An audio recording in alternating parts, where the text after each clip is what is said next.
ಅವ್ಯಾಹತವಾಗಿ ನಿರಂತರವಾಗಿ ರಾಮ ಶಬ್ದವೊಂದು ಯಾವುದೋ ಒಂದು ಮೂಲೆಯಿಂದ ಕೇಳಿ ಬರ್ತಾ ಇದ್ದಿದ್ದನ್ನು ಕೇಳಿ ಅಲ್ಲಿ ಹೋಗಿ ನೋಡಿದರೆ ಅಲ್ಲೊಂದು ಹುತ್ತದ ಒಳಗಿನಿಂದ ಆ ಶಬ್ದ ಬರ್ತಾ ಇತ್ತು. ಮೈ ಮರೆತು ಬಿಟ್ಟಿದ್ದಾನೆ, ರಾಮನಾಮದಲ್ಲಿ ತಲ್ಲೀನನಾಗಿ ಬಿಟ್ಟಿದ್ದಾನೆ, ರಾಮನಲ್ಲಿ ಸಂಪೂರ್ಣವಾಗಿ ತನ್ನ ಅಸ್ತಿತ್ವವನ್ನು ಕರಗಿಸಿಕೊಂಡು ತಾನೇ ರಾಮನಾಗಿ ಬಿಟ್ಟಿದ್ದಾನೆ.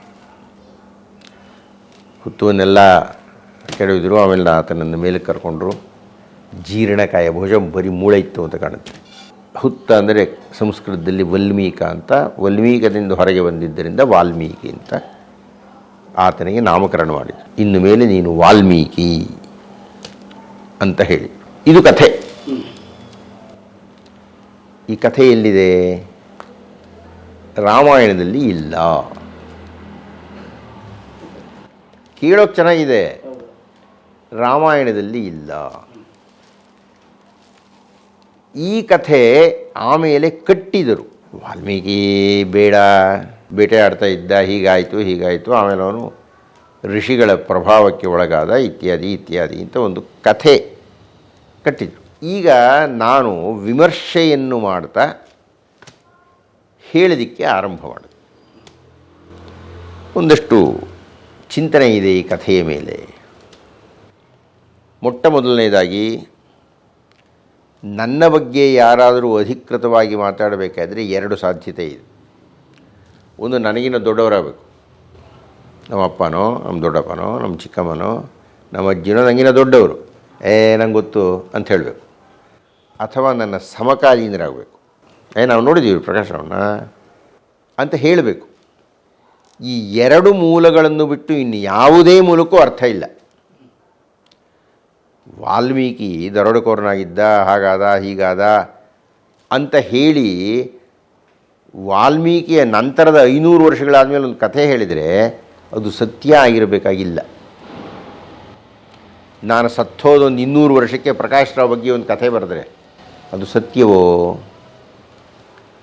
ಸತ್ಯ ಸಾಮೀಪ್ಯ ಅದಕ್ಕೆ ಇರೋದಿಲ್ಲ.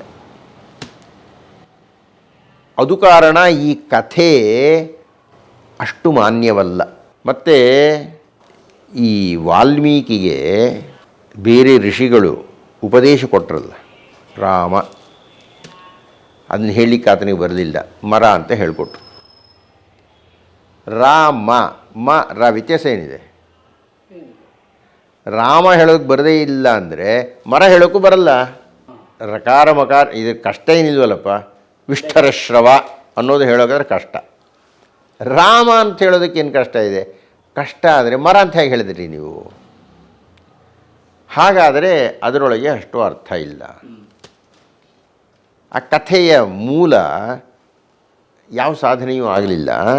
ನೀವು ಸುಮ್ಮನೆ ವಾಲ್ಮೀಕಿ ಬೇಡನೊಬ್ಬ ತಪಸ್ವಿಯಾದ ಅಂತ ಹೇಳ್ತಾ ಇದ್ದೀರಿ. ಶ್ರೀಮದ್ ರಾಮಾಯಣದಲ್ಲಿ ವಾಲ್ಮೀಕಿ ಬೇಡ ಅಂತಲೂ ಹೇಳಿಲ್ಲ, ಬ್ರಾಹ್ಮಣ ಅಂತಲೂ ಹೇಳಿಲ್ಲ, ಏನೂ ಹೇಳಿಲ್ಲ ಅಂತ ಎಲ್ಲಿ ಹೇಳಿದೆ? ರಾಮಾಯಣದಲ್ಲಿ ಇಲ್ಲೂ ಹೇಳಿಲ್ಲ. ರಾಮಾಯಣದಲ್ಲಿ ವಾಲ್ಮೀಕಿ ಮಹರ್ಷಿಗಳ ಈ ಕಥೆಯೇ ಇಲ್ಲ, ಹಿನ್ನೆಲೆ ಯಾವುದೂ ಇಲ್ಲ, ಇಲ್ಲವೇ ಇಲ್ಲ, ಕಥೆಯೇ ಇಲ್ಲ. ವಾಲ್ಮೀಕಿಗಳು ಏನು ಹೇಳ್ತಾರೆ? ಗಂಗಾ ತೀರ ನಿವಾಸಿ, ಸರಯೂ ನದಿ ಪಕ್ಕದಲ್ಲಿ ಒಂದು ಪರ್ಣಕುಟಿ ಕಟ್ಕೊಂಡಿದ್ದ ಅನ್ನೋದಷ್ಟು ಬಿಟ್ಟರೆ ಶ್ರೀಮದ್ ರಾಮಾಯಣದಲ್ಲಿ ಶುರುವಾಗೋದು ನಮಗೆ ವಾಲ್ಮೀಕಿ ಪಾತ್ರ ಕಾಣಿಸ್ತಕ್ಕಂಥದ್ದೇ ತಪಸ್ವಾಧ್ಯಾಯ ನಿರತಂ ತಪಸ್ವಿ ವಾಗ್ವಿದಾಂಬರಂ ನಾರದಂ ಪರಿಪ್ರಚ್ಛ ವಾಲ್ಮೀಕಿರ್ ಮುನಿಪುಂಗವಂ ಅಂತ ಮೊಟ್ಟ ಮೊದಲನೇ ಶ್ಲೋಕ. ವಾಲ್ಮೀಕಿ ಅನ್ನತಕ್ಕಂಥವನು ನಾರದರ ಭೇಟಿ, ಇದೇ ಪ್ರಾರಂಭ ಆಗ್ತಕ್ಕಂಥದ್ದು. ಹಾಗೆ ಪ್ರಾರಂಭವಾದಾಗ ವಾಲ್ಮೀಕಿಗಳು ನಾರದರನ್ನು ಪ್ರಶ್ನೆ ಕೇಳ್ತಾರೆ. ಕೋನ್ವಸ್ಮಿನ್ ಸಾಂಪ್ರದಂ ಲೋಕೆ ಗುಣವಾನ್ ಕಶ್ಚ ವೀರ್ಯವಾನ್ ಧರ್ಮಜ್ಞಶ್ಚ ಕೃತಜ್ಞಶ್ಚ ಸತ್ಯವಾಕ್ಯೋ ದೃಢವ್ರತಃ ಚಾರಿತ್ರೇಣ ಚ ಕೋ ಯುಕ್ತಃ ಸರ್ವಭೂತೇಷು ಕೋಹಿತಃ ವಿದ್ವಾನ್ ಕಃ ಸಮರ್ಥಶ್ಚ ಕಶ್ಚೈಕ ಪ್ರಿಯದರ್ಶನಃ ಆತ್ಮವಾನ್ ಕೋ ಜಿತಕ್ರೋಧೋ ದ್ಯುತಿಮಾನ್ ಕೋ ಅನಸೂಯಕಃ ಕಸ್ಯ ಬಿಭ್ಯತಿ ದೇವಾಶ್ಚ ಜಾತ ರೋಷಸ್ಯ ಸಂಯುಗೇ. 16 ಗುಣಗಳನ್ನು ಹೇಳಿ 16 ಗುಣಗಳು ಯಾರಲ್ಲಾದರೂ ಇದೆಯಾ ಸ್ವಾಮಿ ಅಂತ ವಾಲ್ಮೀಕಿ ಮಹರ್ಷಿಗಳು ನಾರದರನ್ನು ಕೇಳ್ತಾರೆ. ಇಲ್ಲಿಂದ ಶ್ರೀಮದ್ ರಾಮಾಯಣ ಶುರುವಾಗುತ್ತೆ ವಿನಃ ಈಗ ನಾನು ವರ್ಣನೆ ಮಾಡಿದ ಕಥೆ ಇಲ್ಲ ಅಲ್ಲಿ ಅಂತ ನಾನು ಹೇಳಿದೆ. ಇದೆಲ್ಲ ನಾನು ಆಧಾರ ಕೊಟ್ಟು ಹೇಳಿದ್ದು. ವಾಲ್ಮೀಕಿ ಜನಾಂಗಕ್ಕೆ ನನ್ನ ಮೇಲೆ ಸಿಟ್ಟು ಬಂತು, ಬೇಡ ಅಲ್ಲ ಅಂತ ಹೇಳ್ತಾ ಇದ್ದೀರೇನ್ರಿ ನೀವು ಅಂತ ನನ್ನ ಬಗ್ಗೆ ಕೆಂಬಾವುಟವನ್ನು ತೋರಿಸಿದರು. ಆಗ ಚಂದ್ರಾ ಬಡಾವಣೆಯಲ್ಲಿ ಸನ್ಮಾನ್ಯ ಸುದರ್ಶನ್ ಅನ್ನೋರು ಅಲ್ಲಿನ ಆ ಕ್ಷೇತ್ರಕ್ಕೆ ಅಧಿಕಾರಿಯಾಗಿದ್ದಂಥವ್ರು. ಅವರು ನಮಗೆ ರಕ್ಷಣೆ ಕೊಟ್ಟರು, ಅದೆಲ್ಲ ಬೇರೆ ಆಯಿತು. ಬಾಯಿ ಬಂದಾಗ ಬಯಸ್ಕೊಂಡಿದ್ದಾಯಿತು. ನಮಗೆಲ್ಲ ಕಡೆ ಸ್ವಾಗತ ಕೊಟ್ಟರೆ ಇವರು ಬಾಯಿ ಬಂದಾಗ ಬೈದರು. ನಾನು ಹೇಳಿದೆ, ದಯವಿಟ್ಟು ಬನ್ನಿ, ನಾನು ನಿಮಗೆ ಪುಸ್ತಕವನ್ನು ಕೊಡ್ತೀನಿ, ನೀವು ಆಧಾರ ಕಟ್ಕೊಂಡು ನಮಗೇನು ಬೇಕಾಗಿದೆ, ಹಾಗೆಲ್ಲ ಮಾತಾಡ್ಕೊಳ್ದು.